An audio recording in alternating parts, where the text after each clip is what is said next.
essa é uma fala de Freud em Análise Terminada e Interminável de 1937. Que ele vai dizer: a velhice é um obstáculo, e não pequeno.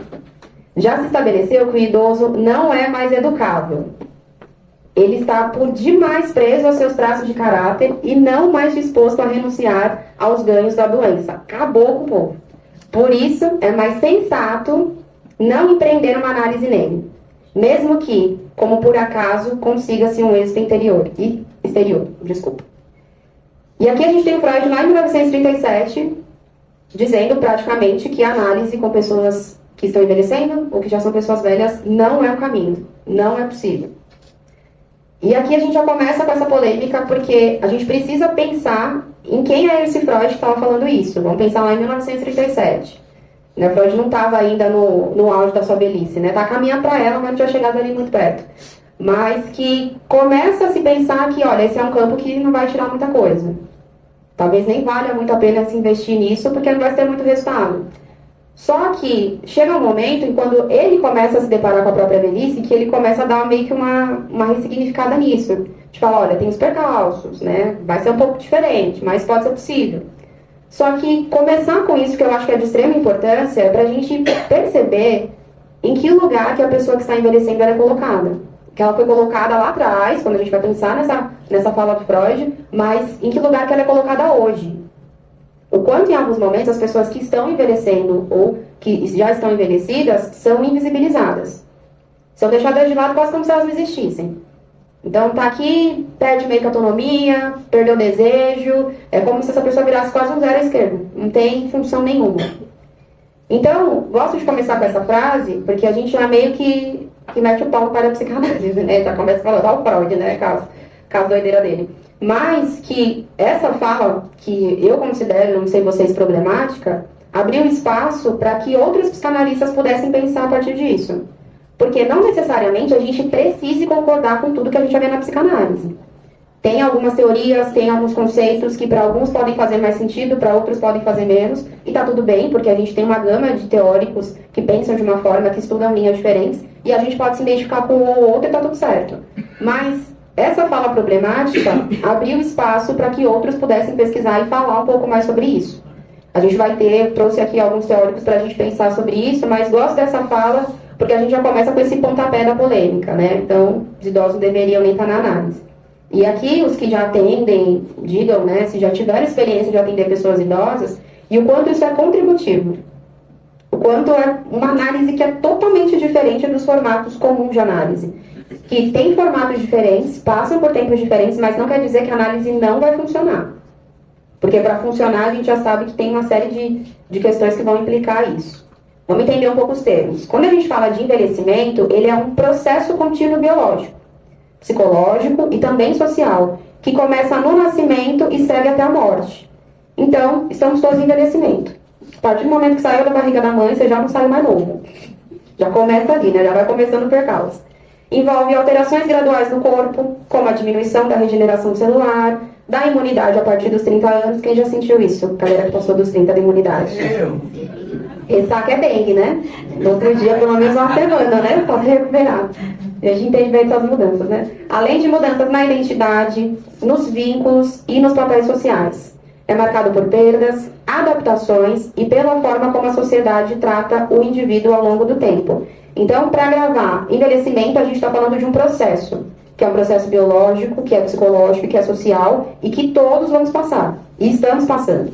Cada um nos seus graus ali, dependendo da idade, de que forma que está, mas é um processo.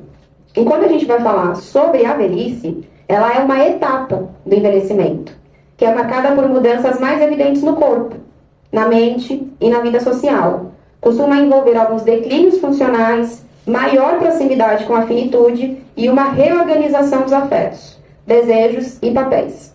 Uma experiência subjetiva, também é simbólica, vivida de forma única por cada pessoa, conforme a sua história, sua saúde, os vínculos e o contexto sociocultural. E aqui vale um ponto. Quando a gente está falando sobre envelhecimento, ele é um processo biológico. Então é algo que vai acontecer da mesma forma para todos, independente de uma série de fatores. Mas quando a gente está falando da velhice, é uma etapa que nem todo mundo vai vivenciar da mesma forma. Por quê? A gente precisa fazer alguns recortes. Nem todas as pessoas têm os mesmos recursos, têm os mesmos acessos, têm as mesmas possibilidades e oportunidades, e isso vai, de alguma forma, fazer com que todo esse contexto da velhice ele vai ganhando ali alguns recortes e alguns contornos diferentes. Mas que é uma experiência subjetiva e simbólica. Cada um vai viver a velhice de uma forma.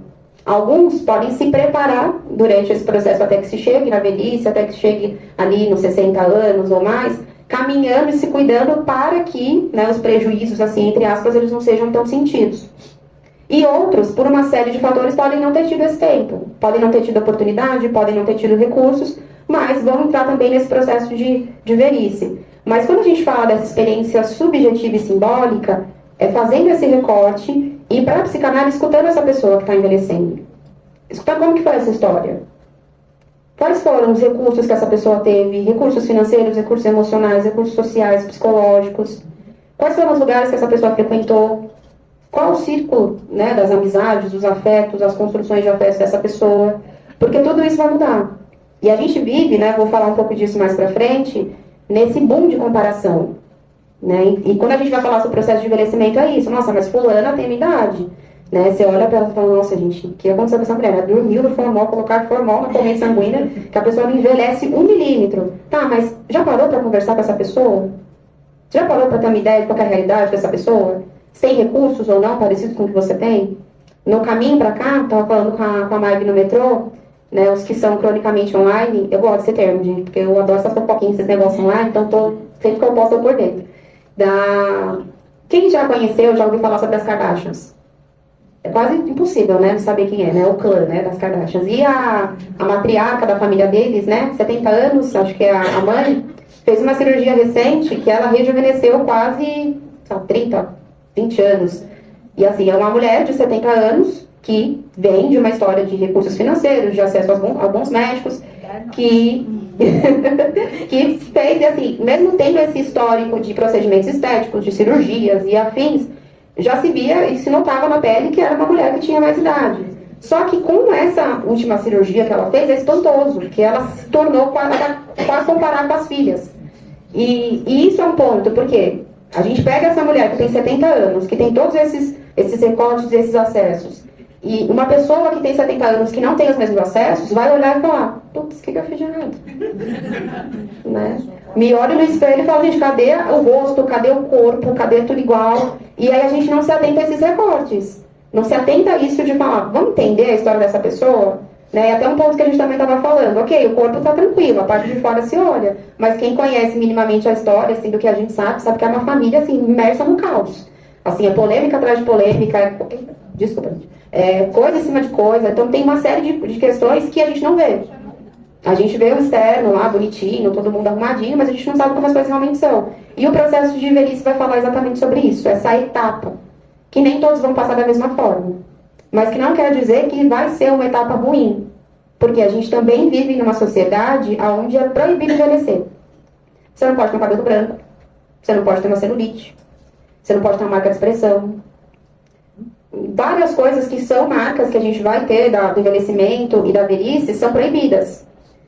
E algumas pessoas têm possibilidade de mudar isso, e outras não têm. E quem não tem sofre.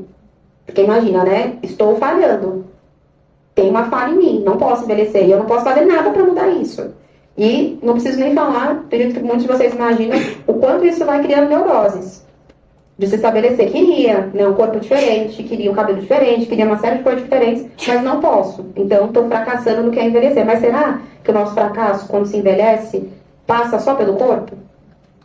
Será que não pode ter um espaço subjetivo para a gente pensar em tudo que se construiu até o momento que chega? E eu tô falando aqui velhice, gente, mas isso também cabe pra gente, né? Pra quem tá com 60 a mais, 50, 40, não importa, mas de olhar para a própria história e fazer esse recorte de, poxa, e agora, até aqui, né? O que eu consegui? Como que foi o meu trajeto até aqui? Será que é só cabelo branco, ruga, celulite, pele caindo, flacidez? Será que é só isso? Será que não tem algo muito mais profundo que foi construído nesse processo? Que eu posso olhar para isso de uma forma diferente? Vocês conseguem ter esse olhar com vocês? É delicado, né? Porque a gente queria peito, a gente queria cabelo, a gente queria tudo mais, às vezes não dá pra ter. Mas de fazer esse recorte de, poxa, vamos olhar o que a gente construiu, né? Se tem família, se constituiu uma família ou se não se constituiu, mas do que se construiu. nessa base que foi construída durante esse tempo. E a gente vai pensar nesse corpo, que é quase impossível a gente falar de envelhecimento sem falar de corpo, mas pensar nesse corpo como uma construção simbólica. E aqui eu trago um conceito da Françoise Dolto, psicanalista francesa, fala de crianças, mas eu gosto bastante da fala que ela diz, né, que todos atendemos crianças, né, vai depender só da idade. Alguns estão atendendo crianças de 15, outros de 30, 40, 60, está todo mundo atendendo criança. Gosto da fala dela. E aí ela vai trazer nesse conceito da imagem inconsciente do corpo, que ela diz que a experiência vivida do corpo como investido de desejo, falado pelo outro e sentido pelo sujeito. Vamos entender cada uma dessas partes. Essa imagem inconsciente do corpo não necessariamente seja esse corpo aqui que vocês estão vendo e o corpo que vocês têm, mas é um corpo que ele é uma experiência de vida do corpo investido, do corpo como investido, como essa questão de investimento do desejo. Porque em alguns momentos o nosso desejo passa pelo corpo, mas não necessariamente só por ele. Só que além desse corpo que vai passar, né, como investido de desejo, é um corpo que é falado pelo outro. Quem já não ouviu algum comentário sobre o corpo que lembre? Durante o crescimento, durante o nosso processo de envelhecimento até hoje. Né? Nossa, engordou, né? Emagreceu. Nossa, esse cabelo. Nossa, o que você fez? Essa roupa. Menina. Né? Todas essas falas que a gente vai, de alguma forma, ouvindo. E que vai gerando um peso. Porque em alguns momentos a gente pode dizer, não me importo muito, não gosto nem muito dessa pessoa, mas a gente sempre precisa partir da premissa que tudo que está sendo dito está sendo registrado. A diferença que a gente vai ter em alguns momentos é que em alguns a gente tem consciência de falar, olha, fulano foi meio filho da mãe comigo, né, no que disse, me machucou. Em outros, não tem muita consciência, mas isso me marca. E quando a gente está falando no processo de envelhecimento e está falando nessa etapa do envelhecimento que é a velhice, existe muito essa fala do outro. O que o outro diz sobre esse corpo que está envelhecendo. E o que ele diz diretamente com as palavras e o que ele diz de forma não verbal. Porque existem alguns olhares, existem algumas insinuações que atravessam a gente mais se a pessoa tivesse falado alguma coisa. Um olhar que você sente e fala, nossa, devia ter abrido a boca e falado meia dúzia de bosta, né? Que ia me machucar menos do que a forma como você me olhou. Então, essa é a construção. Um corpo inconsciente, que não é esse corpo, mas é um corpo que é construído de forma simbólica, investido de desejo, porque o desejo continua aparecendo, que é falado pelo outro e que também é sentido pelo sujeito. Porque a partir do momento que falo, eu também sinto. Em alguns momentos sinto mais, me impacta mais, em outros vai impactar menos. Essa imagem desse corpo inconsciente ela é construída nas primeiras relações com os pais e com os cuidadores. A partir do modo como o corpo é tocado, como ele é nomeado, como ele é olhado e como ele é reconhecido. Lembra lá no início que o envelhecimento ele é um processo biológico, é um processo que está acontecendo? Dentro desse processo, essa imagem consciente desse corpo já começa a ser construída. Naquilo que se ouve dos pais. Ai, que gordinho, que fofinho, ai, como é desastrado, ai, como é inteligente, né? Como que toca esse corpo, se tem toques que podem invadir, que podem gerar trauma. Tem toques que são mais carinhosos e a criança vai receber e vai registrar isso. Então, tocado, olhado e reconhecido. O nosso processo de envelhecimento e a forma como a gente vai envelhecer e como a gente vai olhar o nosso corpo começa daí. Tá, Fabi, mas eu não lembro o que os meus pais diziam quando eu tinha, sei lá, 5 meses de vida. Quando eu tinha 1 ano de vida. A gente não lembra, mas isso não quer dizer que a gente não vai ser influenciado por isso. As memórias ficam lá. Ficam, né? Foi até um termo que na aula de quarta-feira, um aluno, o outro Marcelo, seu xará, não você, o outro, disse que eu achei bem interessante a pergunta que ele fez. Tá, mas a criança vai sofrer de uma angústia, mas não vai ter nome. Fica uma memória no corpo, como uma memória sem nome? Fica, se estabelece. E que vai influenciando. Que é aquele desconforto que a gente pode sentir em alguns momentos. Olha, tem uma coisa estranha aqui, estou sentindo um negócio estranho, mas você não consegue explicar o que é? Você sabe que é estranho, você sente, mas não consigo. Talvez a gente possa chegar num espaço desse investigando e análise. Talvez, porque pode ser uma série de outras coisas também. Mas o processo de olhar para esse corpo e construir, porque aqui a ideia é desse corpo como essa construção simbólica. Não é esse corpo físico que eu estou falando, é esse corpo que eu vou construindo. É um corpo inconsciente, que já vai passando por esses recortes. Ou seja, o corpo do sujeito não é só o corpo biológico, que é o corpo real, mas também o corpo que foi significado e foi simbolizado. E aqui a gente tem algumas questões que podem ajudar a gente a pensar e divagando aí em questões que envolvem distorção de imagem. quanto em alguns momentos a pessoa tem um corpo de determinada forma, mas ela enxerga de uma forma totalmente diferente. E aí a gente tem esse contraste do que é o corpo real, o corpo biológico, que não casa com esse corpo simbólico que ela está construindo. E a gente pode pensar ali, mais ou menos, nesse início a partir daí. Tá ficando claro, gente? Vocês estão conseguindo entender? Então tá bom. E aí a Douto, ela vai, dessa forma, diferenciar dois níveis. O corpo real, que ela vai chamar também sobre o esquema real, né, que é esse corpo mesmo, que é o corpo anatômico, objetivo, que pode ser medido, examinado, diagnosticado. O corpo que trouxe a gente pra cá hoje. Vocês chegaram, acredito todos com vossas perninhas bonitinhas, sentaram aqui e estão sentados com seus corpos. Então é esse corpo real que ela vai falar nesse primeiro momento. Mas que tem o corpo vivido. Ou esse corpo que é da imagem inconsciente. Que é o corpo que o sujeito sente, imagina e reconhece como seu. Mesmo que não coincida com o corpo real. E aí a gente pensa de novo um pouco nas questões que envolvem distorções de imagem. E o quanto essa distorção de imagem também pode acontecer durante o processo de envelhecimento. De em alguns momentos não reconhecer esse corpo. Ou gerar algumas dificuldades com ele, de entender, né, que corpo é esse? Né? Já não funciona mais da mesma forma que funcionava antes, já não é visto da mesma forma como era visto antes, talvez não mais reconhecido da forma como era antes. Então são recortes, né? E lembrando, a gente vai ter esse corpo real, que é o esquema corporal, esse esquema do corpo, e vai ter esse corpo imagem, né? Que é muito importante para a gente entender todo esse processo de envelhecimento. E essa incompatibilidade pode ser muito visível em idosos que não se reconhecem mais no espelho, pois a imagem envelhecida não corresponde à imagem construída e inconsciente construída ao longo da vida. Sabe aquele momento que você se sente bem, de falar, poxa, cheguei em determinada idade, construí uma série de coisas legais, né? Uma boa família, bons amigos, estudos, oportunidades, viagens, recursos. Poxa, legal, né? Construir, tem uma imagem, essa construção de coisas que foram legais, que foram construídas, que foram solidificadas, mas que lembra desse corpo que é falado pelo outro? E esse outro meio que desmerece um pouco esse corpo? E eu me sinto feliz de estar com a idade que tenho, de ter feito o que fiz, ter passado pelos lugares que eu passei, e aí esse outro olha e fala, esse cabelo branco, hein? Tá caidinho, hein? Tá caidinho. E o quanto isso, de alguma forma, vai desvalorizar tudo aquilo que a gente achou construído. E desvalorizar nesse nível de falar, poxa, talvez eu tenha feito alguma coisa errada. Mas será que foi feita alguma coisa errada mesmo? Ou será que é só esse olhar do outro?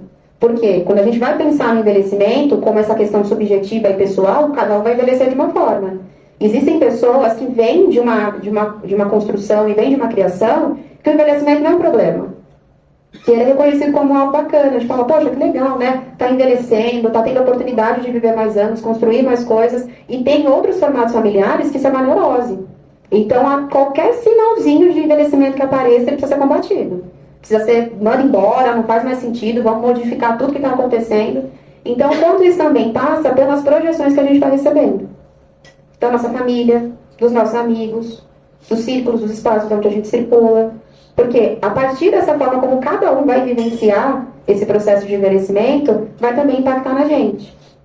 Por quê? Somos construídos a partir do outro. Lembra, Jorge? Roubei sua licença poética para mim. A gente é construído a partir do outro. E essa fala do outro tem muita importância. Mas em alguns momentos, a gente também precisa, que eu costumo chamar de filtro. A gente precisa ter um filtro em algum momento. Que vai pegar tudo isso que o outro diz, colocar e falar, e aí, o que fica? O que eu quero que fique aqui? Isso faz sentido para mim? Recebi isso a vida inteira do outro. Mas chega um momento que eu falo, e aí, mas vai fazer sentido para mim? Isso faz sentido com o tipo de vida que eu quero ter, com o tipo de processo de envelhecimento que eu quero ter? Porque em alguns momentos não faz aquilo que a gente recebe. Mas a gente tem a oportunidade de fazer diferente. Mas aqui, dentro dessa construção do corpo, como essa construção simbólica, já começa a aparecer esse recorte do incômodo. Que talvez, para nós, ou pensando ali em alguma pessoa que está nesse processo de envelhecimento, não seja incômodo. Talvez o cabelo não seja incômodo, talvez o corpo não seja incômodo. Mas essa fala do outro já começa a gerar uma neurose na gente. E já começa a levar para lugares que podem não ser tão saudáveis aí. Alguém se encaixa nisso? Se vê nisso? Tá tudo bem, aí o outro olha e aponta, você fala. É isso mesmo que vocês pensaram, que eu não posso falar. Exatamente isso, vocês pegaram a questão com o coração. Vamos continuar. E aí pensando ainda, né, nesse corpo, nessa imagem que vai sendo construída a partir do outro, A experiência da velhice, raramente ela é conhecida pelo indivíduo como minha. Em geral, ela é devolvida pelo olhar do outro, dos filhos, dos médicos, instituições, redes sociais, eu não preciso nem falar, né, gente? A mãe da Askin que já diga aí pra nós, né? Que escrevem no corpo do indivíduo um novo significado. Você agora é velho. Está ultrapassado. E quando a gente vai pensar que não é reconhecida pelo indivíduo como minha, mas é devolvida pelo olhar do outro, é que em alguns momentos isso não é uma neurose para a pessoa. Ou pode não ser uma neurose, mas passa a se tornar uma neurose a partir desse outro que reconhece. Quando a gente pensa nos filhos, né, em pais que estão aí em processo de envelhecimento, que já estão na velhice, se tira, às vezes, em alguns momentos, a autonomia desses pais. Então, agora esse pai precisa morar perto de mim, essa mãe precisa morar perto de mim, porque eu preciso cuidar dele. Mas a gente nem chega e pergunta para esse pai se ele quer mudar. Se ele quer sair da casa dele, do conforto, de uma casa às vezes cheia de história, né, ali com as questões dele. Por quê? Pensa se fosse com a gente. Então, ó, você vai sair da sua casa agora porque você precisa morar no mesmo prédio que eu, você precisa morar na mesma rua que eu, porque você precisa de cuidados. E você fala assim, mas eu não quero, tá minha casa, né? Tá do jeito que eu gosto, é um lugar confortável, é o meu lar, eu vou ter que sair, vai ter que sair. Porque agora você não pode mais cuidar de você. E aqui eu tô fazendo um recorte, gente, de pensando em pessoas que estão nesse processo de envelhecimento ou de velhice, que têm autonomia ainda. Porque existem alguns casos que vão precisar de cuidados médicos, e a gente está falando de um outro recorte. Mas é nesse momento que esses filhos começam a ver esses pais envelhecendo e falam, você precisa estar mais perto de mim agora. Você não pode sair do meu lado. Porque imagina se acontece uma coisa com você. É como se não acontecesse nada quando a gente está perto, né? Enfim, né? Como se fosse alguma garantia. Mas começa a ver esse olhar de desumanizar essa pessoa que está envelhecendo. Ela perde autonomia até do espaço que ela pode estar, do espaço que ela pode estar ocupando. Por quê? Ela precisa desse outro que vai cuidar ali de alguma forma. E nas redes sociais, a gente também vive muito disso. De ver pessoas que estão em idades parecidas com a nossa se comparar, e a gente se compara só com esse frame, né, que a gente vê. Né, não vê tudo que está ali por trás. Porque a comparação tem isso, né? A gente se compara com isso aqui, ó. Com palco. Iluminação, tudo bonitinho, editado, dia a dia, a gente não sabe como as coisas realmente são. Porque se a gente parasse e fosse de fato comparar com o dia a dia, acho que a comparação cairia assim em níveis alarmantes, que a gente vê e a nossa pessoa tá tão uma merda quanto eu. Ou até mais. Ou até mais em alguns momentos. Mas aqui já começa essa inscrição de que você agora é velho. Você está ultrapassado. Você precisa de cuidados. Vou tirar a sua autonomia. Eu vou tirar o seu desejo. Você não pode mais desejar. O seu desejo tem que estar submetido ao meu desejo. Eita. Pegou aí, gente? Pegou, né? O indivíduo não se vê velho espontaneamente. Ele se descobre velho quando ele começa a ser tratado como tal. Quando lhe oferecem um lugar no ônibus. Quando os filhos passam a decidir por ele. E por aí vai, né? Essa imagem não vem de dentro para fora, mas ela vem de fora para dentro. Como uma identidade imposta. Eu gosto muito de analogia, gente, de metáfora. Adoro metáfora.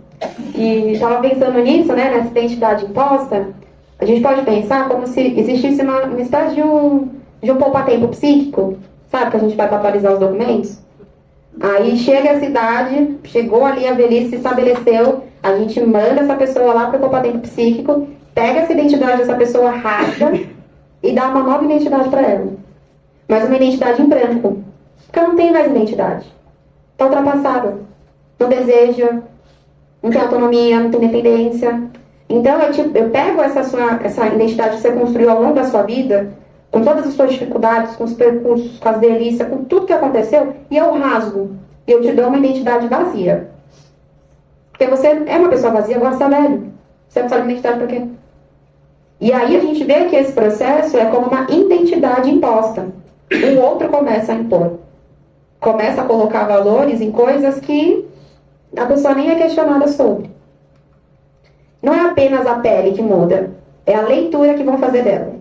O que antes era um sujeito desejante, produtivo e ativo, ele passa a ser lido como frágil, como ultrapassado e como passivo. Então a gente tirou toda a identidade dessa pessoa e colocou ela nesse lugar de que você não pode fazer absolutamente nada que eu te autorize fazer. A partir do momento que eu te autorizo, porque você não tem mais autonomia, lembra? O seu documento bonitinho, a galera rasgou. Tudo que você foi construído foi rasgado. E o que você tem agora é uma identidade vazia. Tudo lá sem nenhuma informação. Então, nesse a partir do olhar do outro, ele é muito importante e crucial para a gente entender como acontece esse processo de envelhecimento no outro, mas como a gente também se relaciona com as pessoas à nossa volta que estão envelhecendo. Enquanto em alguns momentos, a pessoa não precisa nem no poupa-tempo, é a gente mesmo que rasga. Não precisa nem passar por procedimento, fila, agendar, né, todo aquele babado que tem em poupa-tempo, não precisa nem passar por isso, porque a gente mesmo faz. A gente mesmo silencia essas pessoas. Quem já foi silenciado aqui em algum momento da vida? Só a Maibe, ou amiga. Eu e você só. O resto, gente, levanta a mão e agradece a Deus. Isso, olha, aparecendo silenciados aí, né? Quem já foi silenciado, sabe que não é uma sensação muito boa. Poxa, eu queria falar, queria me expressar. Tenho um desejo, quero falar, não posso. Agora imagina tirar um desejo de uma pessoa que desejou a vida inteira. E que vai continuar desejando, tá, gente? Envelhecimento não é sinônimo de matar o desejo, não. Só vai envelhecer de uma forma diferente. Só vai desejar de uma forma diferente. O desejo vai começando a ter outros recortes. Ele vai se transformar, mas ele está lá ainda. Então, ser silenciado passa por esse lugar de ser frágil, passado, passivo, você não tem voz. Tira sua voz. Tira a sua identidade.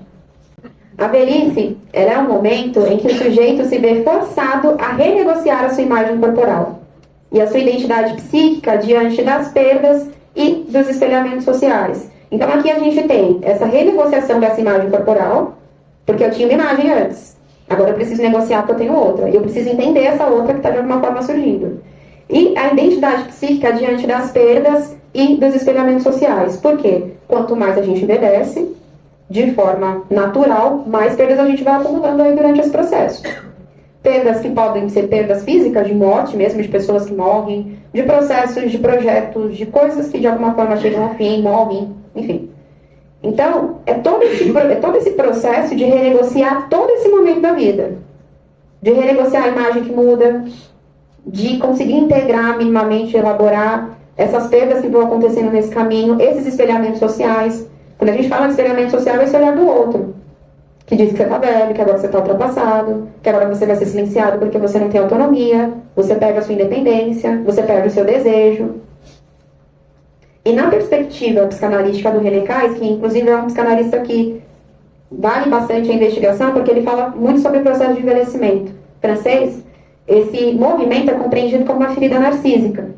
O sujeito é confrontado com um corpo que já não coincide com a imagem que ele construiu ao longo da vida. E aqui a gente tem um pouco desse encontro com o corpo físico mesmo, com o corpo real, o corpo biológico. Porque esse corpo vai sofrer mudanças. Quando a gente chega nos 40, 50, 60, a gente vai ter o mesmo corpo de 18, de 20, de 30. O nosso corpo vai se modificando. E é a ordem natural das coisas. É assim que as coisas acontecem. Mas a gente também precisa entrar numa certa paz ou numa negociação com essa parte que está sendo perdida. Está sendo modificada. De entender, talvez eu não tenha a mesma agilidade que eu tinha aos 20. Talvez eu não tenha o mesmo raciocínio que eu tinha aos 15, aos 18, aos 30, enfim, a idade que seja. Mas isso não quer dizer que eu não tenha raciocínio. Isso não quer dizer que eu não tenha agilidade. Ela vai ganhar um recorte e contornos ali diferentes, mas ela continua existindo. E é fazer as pazes com isso. E não deixa de ser uma perda. E toda perda é o quê, gente? É uma ferida narcísica, né? Queria perder? Quem quer perder aqui?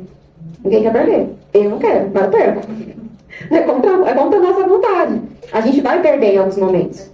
Mas a gente vai precisar ter um encontro com essa perda e com essa dor para conseguir elaborar. Poxa, não é o mesmo corpo, não funciona da mesma forma. Mas o que eu posso fazer com esse corpo hoje? Fase difícil, já disse aqui. Falei para que todo mundo pudesse ouvir o pensamento solto dela aqui. Mas é uma fase difícil porque é uma readaptação com um corpo que é diferente. Mas, gente, ser diferente não quer dizer que esse corpo virou um corpo disfuncional. Ele só vai funcionar de uma forma diferente. Ele vai pensar de uma forma diferente, ele vai agir de uma forma diferente. Mas continua sendo o mesmo corpo que acompanhou a gente durante todos esses anos da nossa vida. Então, o processo do envelhecimento e da velhice, o processo do envelhecimento e a etapa da velhice, é uma etapa de fazer as pazes com esse tempo que passa. E que vai passar. Só não vai passar para quem morre. Para quem morre, aí vai ter ali sua licença poética para não precisar se adaptar a essas coisas. Vai se adaptar com outra questão, né? E aí já está entrando num espaço que eu não sei nem que espaço é esse, né? Tô falando. E assim, ouvindo você falar, é muito legal, porque a gente não envelhece da noite pro dia. Né? A gente não acorda, se olha no espelho e fala, envelheci. É um processo tão natural e a gente não lida com esse natural que você está falando. Então, assim, é todo dia que você tá um pouquinho. E aí a gente olha no espelho e fala, envelheci, não, é todo dia. Todo dia a gente está envelhecendo. Só que por que será, né, que a gente não consegue aceitar isso daí? É muito louco. Todo dia a gente envelhece. Você consegue aceitar até a fita narcísica, né? Ninguém quer perder, né? Mas quando a gente perde, a gente tem a possibilidade de elaborar as perdas. Quem está em análise, em algum momento já perdeu alguma coisa. Já perdeu uma pessoa, já perdeu uma ideia, já perdeu um projeto, já perdeu uma idealização. Pode falar. Esse lugar que você estava falando no slide anterior da velhice, que as pessoas estão olhando para você com o olhar dele, é o mesmo lugar do bebê quando ele nasce, que ele cresce sobre o olhar e as palavras e o discurso do outro, né? Me deu aquela sensação que a gente volta para esse mesmo lugar de quando a gente nasce e alguém está falando sobre nós, é isso? A gente nunca sai desse lugar, né? A gente só vai passando por ele em fases de desenvolvimento diferentes.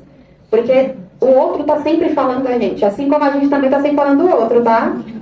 Porque senão fala, não, é só o outro, né? E a gente aqui bem descendo no outro também em alguns momentos.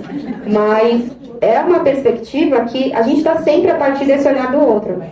O que vai ganhando, o que vai tendo esses contornos é a fase. Né? Para a criança que está nesse processo de amadurecimento, que está começando a se integrar e entender o mundo, vai receber isso de uma forma. Quando ela já está um pouquinho maior, ela vai receber de outra. Na adolescência vai receber de outra. Na vida adulta, na velhice. A gente está sempre ali na mira, assim, desse olhar do outro. E aí, quanto mais a gente levar isso para os nossos processos de análise e conseguir fazer esse filtro, entender esse espaço desse lugar do outro, melhor. Porque aí eu faço esse mínimo check-out. Tá, o que é dele? O que é meu? Isso que ele me disse, eu quero ficar com isso? Faz sentido para mim ou eu não quero? Porque a gente não precisa levar ao pé da letra tudo que as pessoas dizem sobre a gente. A gente pode questionar. Existem alguns momentos que a gente entende que não pode, e existem alguns momentos que a gente entende que pode. Mas é um processo que vai acontecendo, sim. A gente está sempre sobre a mira do olhar do outro. E também influenciando o outro através do nosso olhar. Porque senão a gente entra nesse espaço, né? Então o problema é só o outro, né? Se matar o outro, resolveu tudo, né? E aí a gente esquece que a gente é o outro pro outro. E aí, de que forma que a gente também fala com esse outro? De que forma que também a gente espelha as nossas questões desse outro também? Porque o outro cria neurose na gente, mas a gente também cria muita neurose nas pessoas próximas a gente. E aí, cada um pega a sua responsabilidade aí e leva pra vida, né? Mas é uma questão importante, porque senão a gente vai estar sempre culpabilizando o outro e nunca pegando aquilo que é nosso. Não assumindo que é, né, de forma bem contemporânea, dizer os nossos BO, né? Tá só colocando lá nos BO do outro e a gente está vivendo aí lindamente. Esse estranhamento, ele pode causar uma dificuldade em aceitar o próprio corpo, gerar tristeza ou uma irritação sem motivo claro, aumentar a busca por mudanças estéticas e provocar desânimo na vida afetiva e sexual. Então, percebam o quanto isso vai muito além desse corpo que está mudando. Tem uma série de outros contornos e outras coisas que também estão acontecendo. Então, aceitar esse próprio corpo, que vai gerar tristeza ou irritação. Lembra da ferida narcísica? Ninguém quer perder. Quando perde, o que a gente sente? A gente fica triste. Poxa, eu não queria. Me irrito, me dá desânimo. Mas eu vou falar disso em análise, vou gerando isso nesse espaço para poder minimamente fazer as pazes com isso. E vai aumentar essa busca por mudanças estéticas. A gente vai falar mais disso. E provocar desânimo na vida afetiva e sexual. Porque lembra que não tem mais desejo? Acabou o desejo. Polêmica. O Joré disse que não acabou.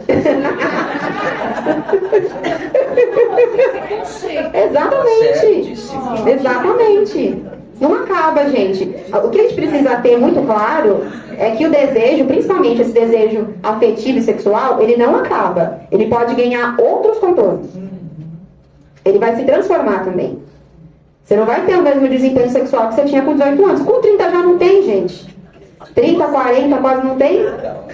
Então, ó, tem um pessoal dizendo que tem sim, gente. Eu não vou dizer quem.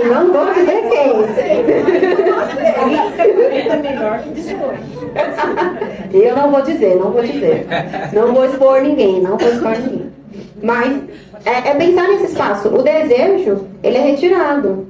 Mas ele não é retirado. E eu vou continuar, eu costumo falar bastante disso, que eu sou cria do Charles Brenner. Quem já leu aqui nos seus básicos canais sabe como repete.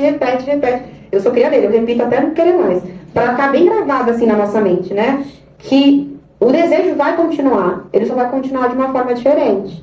E é esse diferente que a gente vai precisar entender, analisar, falar, para se relacionar com esse diferente. Mas aqui, nessa dificuldade desse olhar do outro que me diz o que eu sou, já começa uma série de neuroses que vão vindo aí em movimento quase, sabe o efeito dominó? Aqueles dominós todos bonitinhos, aí derruba um assim, vai todo mundo assim caindo junto, mais ou menos isso. E aí a gente vive, né, acho que não é surpresa para ninguém, numa cultura marcada pela exposição constante de imagens e culto ao corpo jovem, ativo e produtivo. Então todo mundo tem que ser jovem, todo mundo tem que estar produzindo, todo mundo tem que estar impecável. E a ideia de envelhecer bem passou a ser medida por padrões estéticos e funcionais, cada vez mais rígidos, muitas vezes até inatingíveis. Lembra lá da Kim? Da mãe das Kim lá? Então, nesse cenário, o corpo se transforma em vitrine de sucesso ou de fracasso. E a velhice é frequentemente tratada como uma falha, algo que precisa ser corrigido, disfarçado e negado. Então a gente tem duas vitrines durante a nossa vida. Na juventude, a gente está bombando no sucesso. Tá lá, né? Várias lantejoulas, luz, neon, tudo bonitinho. Envelheceu, a gente quebra essa loja, quebra essa vitrine, interdita, escreve lá fracasso, acabou, né? Passa o ponto, trocou de gerente, sei lá, qualquer outro trem. Passa o ponto foi forte, né? Gente, é a associação livre, gente. É essas coisas aí. Mas dessa ideia que a gente vai construindo como sociedade, né? Então, a juventude, ela é o ápice do sucesso. E o que é sucesso, né, gente? Nem todo mundo tem a mesma métrica de sucesso ou deseja as mesmas coisas. Para um, sucesso é morar em Alphaville. Para outros, cara, ter a casinha na roça lá no interior de Minas. Então, são parâmetros muito diferentes, mas a gente entra nessas duas casinhas. Quanto jovem, sucesso. Quanto velho, fracasso. Passa o ponto. Passou o ponto. Surge então um fenômeno que é muito comum e muito doloroso, que é a comparação. Quem nunca se comparou, né, gente? Não vou falar para tirar pedra, não, porque o negócio vai ficar doido aqui. Então, ela tem a mesma idade que eu. E olha como que ela tá, né? E eu, como que tô? Ele já é avô, mas corre maratona, e eu mal consigo levantar da cama. E eu nem sou avô, eu não sou nem mãe. Eu não consigo nem sair da cama. E aí, de novo, a gente tá se comparando com o quê? A gente tá se comparando com o palco. Os bastidores, a gente não faz a menor ideia do que está acontecendo. Mas percebam o quanto isso vai se tornando muito mais forte durante o nosso processo de envelhecimento? Que quando essa moça, que era a Joselma, acho que ela chamada de Delma, que entrou no reality junto com o genro dela, surgiu uma grande repercussão quando souberam que essa mulher tinha 54 anos de idade. E quem tem 54 anos de idade? Alessandra Negrini. E aí todo mundo começou, né, as comparações. Nossa, mas por que isso? Gente, vocês acham que é uma comparação justa? E aqui eu não tô falando nem dessa questão do tipo de beleza, nada disso. Pensem nos acessos, em todos os recursos que a Alessandra Negrini teve, que ela continua tendo, que a Joselma não teve. Os lugares, as coisas que ela conquistou, tudo que passou. Que aqui eu não tô entrando nesse espaço de dizer que uma tá certa, outra tá errada, nada disso. Mas é um ponto de entender que partiram de lugares diferentes, gente. Vão ter resultados diferentes, não tem como. Necessidades diferentes, ambientes, contextos sociais, contextos psicológicos, biológicos, uma série de questões. Mas, vejo lá a Alessandra Negrini, que tem a mesma idade que eu, falo, acabou pra mim. Mas será que acabou mesmo pra você, só porque você não é a Alessandra Negrini? Mas, é exatamente esse ponto. Porque a comparação que a gente faz nunca é uma comparação justa. A gente não está se comparando com alguém que, às vezes, está ali junto com a gente. Por exemplo, se comparar com um amigo que eu conheço, que tem uma idade parecida, estilo de vida parecido, recursos, oportunidades parecidas. Eu vou me comparar com a Virgínia. Ô, gente, tem nem pra onde sair, né? Mas percebam a crueldade que a gente vai se fazendo, principalmente durante o processo de envelhecimento. Que é de desconsiderar tudo aquilo que a gente construiu e se comparar com aquele Alessandra Negrini, né? Quando eu vi isso, gente, eu achei uó, não sei vocês. Mas eu fiquei... É muita injustiça, né? E aí eu penso, para além da Delma, mas eu penso nas outras pessoas que também têm 54 anos, que vão ver isso e vão falar, nossa, gente, minha vida é um fiasco. E aí nem para pensar em que tipo de vida que se construiu. No que foi feito, como que esse tempo foi vivido, como que os contextos foram vivenciados. E aí na velhice, o indivíduo não apenas se olha, ele se mede. A comparação com outros e o incômodo com a aparência pode revelar algo mais profundo. O retorno de dores, perdas e pendências químicas não elaboradas. O desejo de mudar o corpo pode se tornar uma tentativa inconsciente de corrigir o que não foi simbolizado internamente.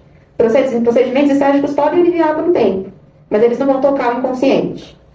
O que pesa não é só a imagem refletida, mas a história que ela carrega. E aqui, gente, não estou trazendo nenhuma questão de falar que procedimento estético é errado, cada um faz aquilo que entende que é melhor. Mas a problemática que se levanta nisso é qual é a sua intenção? A sua intenção é estética? É uma questão aqui que me incomoda? Vou modificar? Ok. Mas se não for esse o intuito, se não for plenamente uma questão estética, tem uma questão por trás. Que aí eu faço um botox, mas aí não é o suficiente. Aí eu faço um preenchimento, aí não é suficiente. Aí eu coloco silicone, aí também não é suficiente. E eu vou entrando num loop de procedimentos estéticos que não falam necessariamente do corpo, mas falam da psique. Porque na velhice, a gente vai ter esse retorno. Porque se durante a vida, durante esse processo, eu não tive possibilidade ou espaço para uma boa análise, para um processo terapêutico, isso não quer dizer que os conteúdos vão sumir. Eles continuam lá. E tudo que a gente reprime, como que volta, gente? Volta bem fraquinho, né? Graças a Deus, né? A gente quase não sente, né? Voltando, né? Esse retorno acontece porque dores foram reprimidas. E essas dores que foram reprimidas, se elas não foram minimamente elaboradas, os procedimentos podem ser uma forma de lidar com isso. Porque às vezes é muito mais fácil eu preencher alguma parte do meu rosto, ou preencher alguma parte do meu corpo, e não entrar em acesso com o que realmente é o meu incômodo. Vai ser mais fácil. Quem falar que não é, gente, vou dar risada da cara. É muito mais fácil, é muito mais rápido. Em alguns momentos vai ser mais caro, mas aí o preço tem que se pagar. Mas a elaboração em si, ela leva tempo. Então, entender esses processos ajuda a gente a entender que esses procedimentos, eles não são inimigos. A gente só precisa entender qual é o nosso objetivo com eles. Qual a função, qual o preço que a gente está dando para eles. E entender que, nesse boom de comparação que a gente vive, poder se comparar também com pessoas que fazem procedimentos estéticos, que dizem não fazer procedimentos estéticos, e se comparar mais ainda, de falar, poxa, na mesma idade que eu, com esse rosto, essa vitalidade, né? E a pessoa bater no pé que não tem procedimento, né? Se bater na JK, né, sai a ficha, né? Tudo que fez. Mas, exatamente nesse ponto. Tá dando pra entender, gente? Muito. Então tá bom. Seguindo. Estou me sentindo citado o tempo todo. Mas calma, calma. Eu tô trazendo notícia ruim, mas vai vir notícia boa, gente. Vai chegar, vai chegar. E aí o desejo ainda existe, lembra que eu falei pra vocês? Não morreu? Tá lá, bonitinho. Na cultura contemporânea, há uma fantasia social insistente de que ao envelhecer o sujeito perde a capacidade de desejar. Como se o desejo fosse embora, junto com a juventude. Então, pisei o pé, na velhice o desejo foi embora. Vou ver minha vida com outro jovem. Né? Vou procurar outro corpo jovem. Não mesmo. E esse mito, porque é um mito, tá, gente? Ele é alimentado por uma lógica que associa desejo apenas à performance corporal, à sexualidade ativa e à estética da juventude. E a sexualidade ativa, eu vou fazer um parênteses aqui. Quando a gente fala de sexualidade, não é só sexo, tá, gente? É a construção dessa interação com esse corpo, do carinho, do afeto, de coisas que são prazerosas, que em alguns momentos se deixa de fazer, em algumas circunstâncias da vida, mas esse mito vai se alimentar de que endelheci, então acabou. O desejo foi embora. Foi para um lugar que eu não sei nem qual que ele é, mas foi embora. E aí esse imaginário, ele vai produzir algumas consequências. Silenciamento do erotismo e da sexualidade na velhice. Aqui a gente está falando de sexo mesmo. Como se fossem impróprios ou ridículos. Quando alguém que tem mais idade fala sobre isso, fala, nossa, mas você, né, já não deu, né, literalmente, né, já não deu. Já não deu, né? Mas, lembra que eu falei pra vocês? Eu vou dar um tempo pra vocês irem. Às vezes sai, gente, às vezes sai. Eita, voltou. Às vezes sai. Associação livre, lembra? Associação livre. Mas vai cair como se fosse impróprio ou ridículo. Por quê? Lembra lá da identidade que foi rasgada? E a pessoa perdeu a identidade? Quando ela perdeu o desejo, também foi perdido. E aí, volta naquilo que eu disse. Esse silenciamento que vai acontecer, talvez ele precise passar por uma ideia de transformação. De entender que talvez esse sexo não vai ter a mesma performance que ele tinha antes. Mas que ele pode continuar existindo. E o quanto é desrespeitoso chegar para pessoas que estão nesse processo de envelhecimento e fazer esse tipo de chacota, esse tipo de silenciamento. Porque eu tiro a humanidade dessa pessoa. Eu digo, não, você não pode mais. Mas só quem pode são jovens, né? Que mal faz também, né? No momento, né? É outro ponto. Infantilização ou desumanização do idoso. Que é tratado como alguém sem corpo, sem intimidade e sem autonomia emocional. Lembra que eu falei do pai, da mãe que tem que estar perto? Que não pode mais ficar sozinho? Então, ou se infantiliza, porque você é uma criança, você perdeu totalmente. Né? Não sabe que a criança a gente está ali auxiliando, né? Ela não sabe, está se desenvolvendo, está aprendendo. Coloca, às vezes, o idoso nesse lugar ou desumaniza. Então, acabou pra você. Fechou. Né? Eu vou começar a cuidar de você porque você perdeu sua identidade. E a extinção de vínculos afetivos, amorosos e sexuais entre pessoas idosas, especialmente em contextos familiares e institucionais. Sabe aquelas piadinhas de família que se fazem com as pessoas que são mais velhas? Às vezes de conotação sexual, de conotação mais invasiva. Isso vem desse mito de que o desejo foi embora, acabou. Não tem mais espaço para isso, né? Então, vou nem pensar mais nisso. E a psicanálise, ela vai nos mostrar que o desejo não desaparece com a idade. Ele se transforma. Na velhice, o indivíduo não elabora como elaborava na juventude. E também não deseja como ele desejava antes. O ritmo vai mudar, as prioridades vão se deslocar, o corpo vai impor outras formas de estar no mundo, mas isso não significa que o desejo desapareceu. Gravem isso, gente. Nem que a capacidade de elaboração psíquica foi embora. O que muda no processo de envelhecimento e na velhice é que as coisas vão se transformando. Se existia um ritmo que era mais acelerado, esse ritmo vai ganhar, talvez, contornos mais tranquilos. Mas o desejo continua, a elaboração psíquica continua. Lembra lá do Freud no começo, descascando, falando, olha, acabou. Envelheceu, rasga o papel contrário da análise e vai fazer outra coisa, né? Mas a elaboração psíquica ela é possível, mas com outros contornos também. E quando a gente vai falar da escuta da pessoa em envelhecimento e do idoso, é uma escuta muito diferenciada. Quem aqui já atendeu, sabe, dessa perspectiva que é diferente de atender pessoas que não estão no processo de envelhecimento, né? Que não estão na velhice. Mas isso não quer dizer que a elaboração seja possível. Talvez ela demore um pouco mais, mas aí a gente também demora, né? Mesmo sem estar na velhice, né? Às vezes fica catucando 10 anos no mesmo trem do conteúdo e não vai, né? Mas a ideia é que ganha um contorno diferente. Mas tá ali, tá acontecendo. Só que aí também entra uma questão, né? A expectativa do analista, né? Não, imagina, essa mulher tem que separar do marido, né? Largar esses filhos, né? Ir embora, viajar, fazer um monte de coisa que ela só fala desse desejo e nunca faz. Mas será que de fato quer? Será que só não quer ser escutado, gente? Qual que é a maior deficiência que a gente tem hoje como sociedade? Escuta.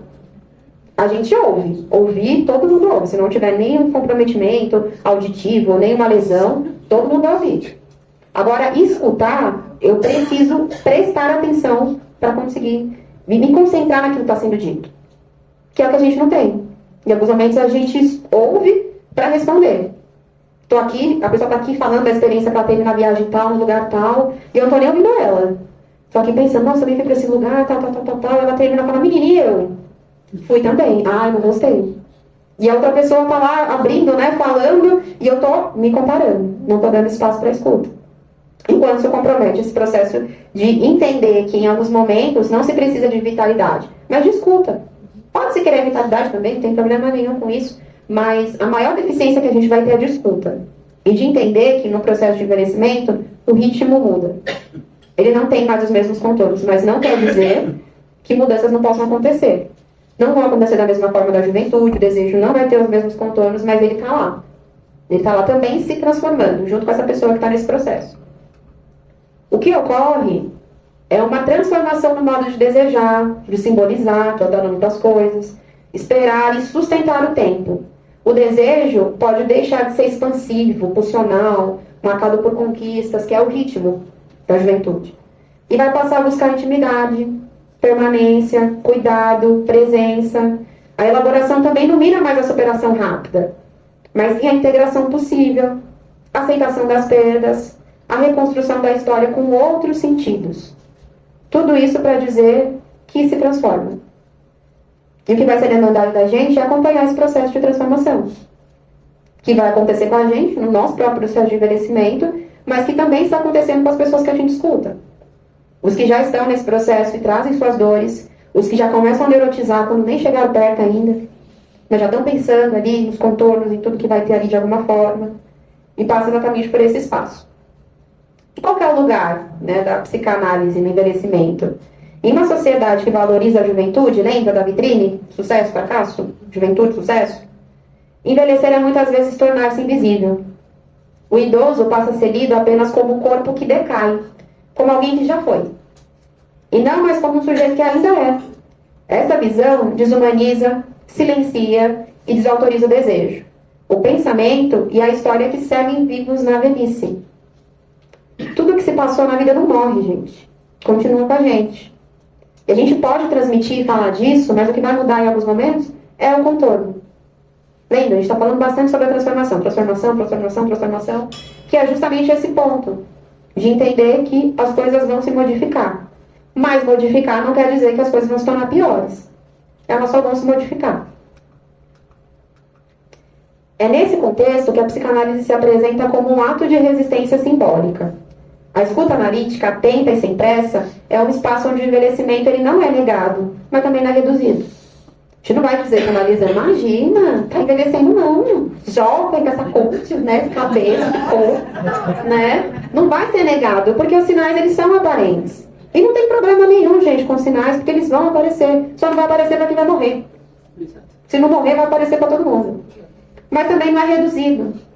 A pessoa não se torna só uma pessoa envelhecida quando ela tem análise. Então, tudo precisa girar em torno do envelhecimento. Não se reduz dessa forma. Ali, o sujeito pode retomar a palavra. Ele pode reconstruir sentidos. Ele pode elaborar perdas. Não para rejuvenescer. A gente não consegue fazer isso em análise. Mas para ressignificar.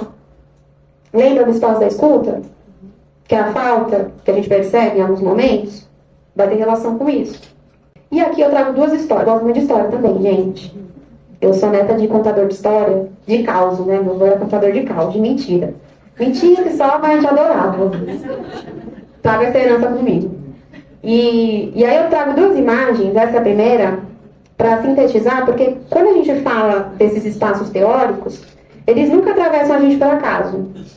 Ah, quero falar sobre velhice, do nada, né? Cortei, vou falar sobre velhice, né? Existem coisas que vão nos impactando, vai atravessando a gente e vai gerando nosso interesse. Nem todo mundo se interessa pelas mesmas coisas, está tudo bem. Mas quando a gente se interessa, tem um ponto assim que chama a nossa atenção, né? Por quê que isso te interessa? Por que você quer falar disso? Por que você quer estudar sobre isso? E essas florzinhas, eu acho que é quase muito raro. Ninguém já não tem visto essas florzinhas em alguns momentos, né? Casa de vó, casa de tia, interior, a gente sempre tem, às vezes, canteirozinhos assim de rua, né? Sempre tem essa florzinha azulzinha. E essa flor é de uma experiência, de uma análise que eu tive o prazer, e eu falo prazer, assim, porque foi uma das melhores experiências, assim, psicanalísticas que eu tive na minha vida, que foi atender a Dona Maria. Dona Maria, na época que eu atendi, ela tinha 95 anos. E extremamente lúcida, assim, te dava ponto e nossa, a bicha ela era muito legal atendê-la, muito legal. Tinha suas limitações físicas, mas aí a gente pensar, né, um corpo que está 95 anos, né, funcionando, então, de alguma forma era comum, mas de forma cognitiva, assim, de forma mental, as coisas iam muito bem. Chegou na análise porque as filhas, né, notaram, na verdade, a neta, não, a esposa do neto, notou ali algumas dificuldades, né, e encaminhou ela para análise. Em alguns momentos, ela tinha um pouco de dificuldade de conseguir lembrar algumas coisas, né, de falar, não sei o que eu vou falar, não sei. E eu a chamava assim, né, de Dona Maria mesmo, né. Falava, não, Dona Maria, pode falar, né, que vem à mente da senhora. E aí ela falou assim, ai, sempre gostei de planta, de flor. Falei, sempre gostei. Eu falei, então me diga uma, né, que a senhora gosta? Vai falando aqui, né. E ela trouxe essa florzinha azulzinha. E dentro dessa florzinha azulzinha, ela foi trazendo memórias da infância, da adolescência, do pai, da mãe. E aí uma florzinha, gente, né, tão pequenininha, assim, bonitinha, fofinha, né. E foram surgindo várias coisas. E aquela sessão, pra mim, essa sessão da florzinha foi um presente. Porque a gente sempre fala da associação livre de ideias, mas a gente, às vezes não tem muita dimensão, né, de onde a gente vai cair. né? E uma florzinha, e abriu espaço, e aí ela falou sobre uma relação que ela tinha com o pai, que o pai era quem cultivava essas florzinhas, assim, cuidava lá do jardim da casa, né? E as memórias com esse pai e tal, que era um pai muito amoroso, a mãe tinha ali as suas dificuldades, mas o pai era um pai muito amoroso. E foi muito legal, assim, ouvir, né, essa história. E ouvir os desejos, porque ela falou, eu tô procurando essa florzinha, não acho, né? Pra deixar aqui em casa, né, junto com as outras. E aí, olha que interessante, né? Existe esse desejo de se reconectar com algo que já fez muito sentido na vida. Que está simbolizado numa florzinha. Então, atender a Dona Maria foi uma das melhores coisas, assim, que eu tive o privilégio, assim, a bênção mesmo de poder acompanhar. Ela foi comigo por um ano. E as análises eram em torno das florzinhas e das plantas. Toda análise tinha uma florzinha, uma plantinha diferente. E era muito legal. E a outra é uma história pessoal. Texto de Joyce, né? Se eu me expor, ninguém me processa, não é mesmo? Quem vai me processar se eu me expor, né? Eu não, eu muito mesmo. Mas essa é a minha mão e essa é a mão da minha avó. Minha avó, que tem o mesmo nome da minha mãe, Antônia, mas que é apelidada como Vó Toró. Que quando jovem era, vocês imaginam, bem tranquila, graças a Deus, né? Pra receber esse apelido, né? Que conforme ela foi ficando, né, foi envelhecendo, foi ficando mais tranquilinha, né? O ritmo foi mudando, né? A intensidade mudou. E no final do ano, fui passar o Natal com ela, minha família é do Ceará, e num dia, assim, conversando com a minha avó, né, momento de silêncio, assim, né? A gente tava ali numa troca, e eu não falei nada, só tava ali acompanhando, ela passando um cremezinho e tal. E aí ela disse, eu gosto de verde água. Do nada, né? Gente, minha avó tem 97 anos, extremamente lúcida também. E ela falou, tu gosta de verde água? Eu falei, por que, vó? Né? Ela falou, que verde água me lembra o Chico. Chico é meu avô. Meu avô faleceu há 5 anos. E ela, eu gosto de pintar a casa de verde água. Né? Porque o Chico gostava, né? E aí ela começou a falar uma série de outras coisas, né? Investou, assim. Aí ela entrou em associação livre, mesmo sem saber o que era associação livre. E aí ela falou assim, construir uma família grande, né? Falei, literalmente, vó, a senhora construiu uma família muito grande mesmo. E ela falou, eu penso, né? Em vocês, né? Os mais jovens, né? Talvez eu não tenha a oportunidade de te ver casar, de ter filhos. Se eu me emocionar, vocês me desculpam, tá? E ela falou, mas eu desejo que você viva essas coisas. Eu desejo que você tenha uma família. E ali o desejo dela, né? Que conversa com o meu desejo também, né? Mas o desejo dela. E ela foi trazendo outros desejos, assim, outras coisas. E aí eu me vi frente à minha avó, que é uma pessoa importante na minha vida, e falar, meu desejo aí não é mais desejo jovem, né, de desbravar um lugar, né, de fazer muitas coisas, porque ela já fez isso dentro das possibilidades que ela tinha. Mas é um desejo transformado. E eu só escutei. Só escutei e falei amém, né? Falei, calma, vai vir os bisnetinhos, trenzinho, que depois de um tempo chegou alguém que vai ser uma pessoa que eu pretendo construir isso, mas é de ver esse espaço de que o desejo se transforma, ele não muda, gente, ele tá lá. Bonitinho, né? Só ganha uma configuração diferente. E aí, ouvindo a Dona Maria, ouvindo minha avó, eu até, quando eu cheguei de viagem, eu mandei mensagem pra Aurélia e falei assim, eu já sei o que vai falar. Vou falar de envelhecimento, né? E aí vem os percalços, né? Nossa, mas eu vou falar de envelhecimento, eu ainda só tenho 32 anos, né? Mas o Willi, quando eu te falava de criança, não tinha filho. Não é pra rir não, gente, eu tô falando sério.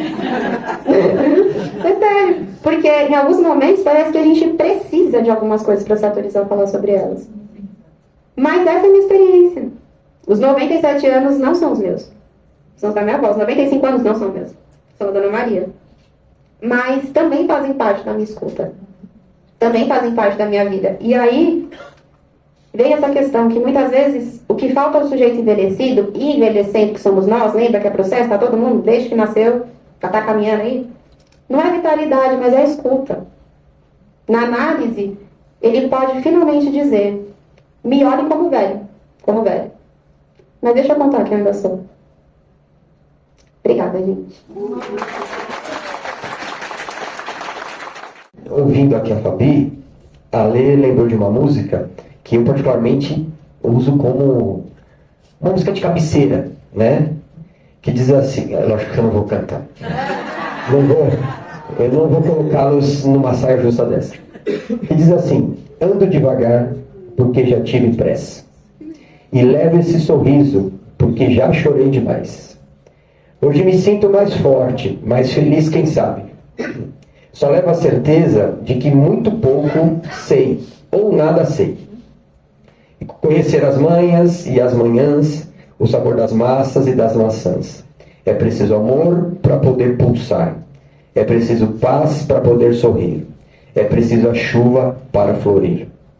Penso que cumprir a vida seja simplesmente compreender a marcha e ir tocando em frente. Lindo, né, gente?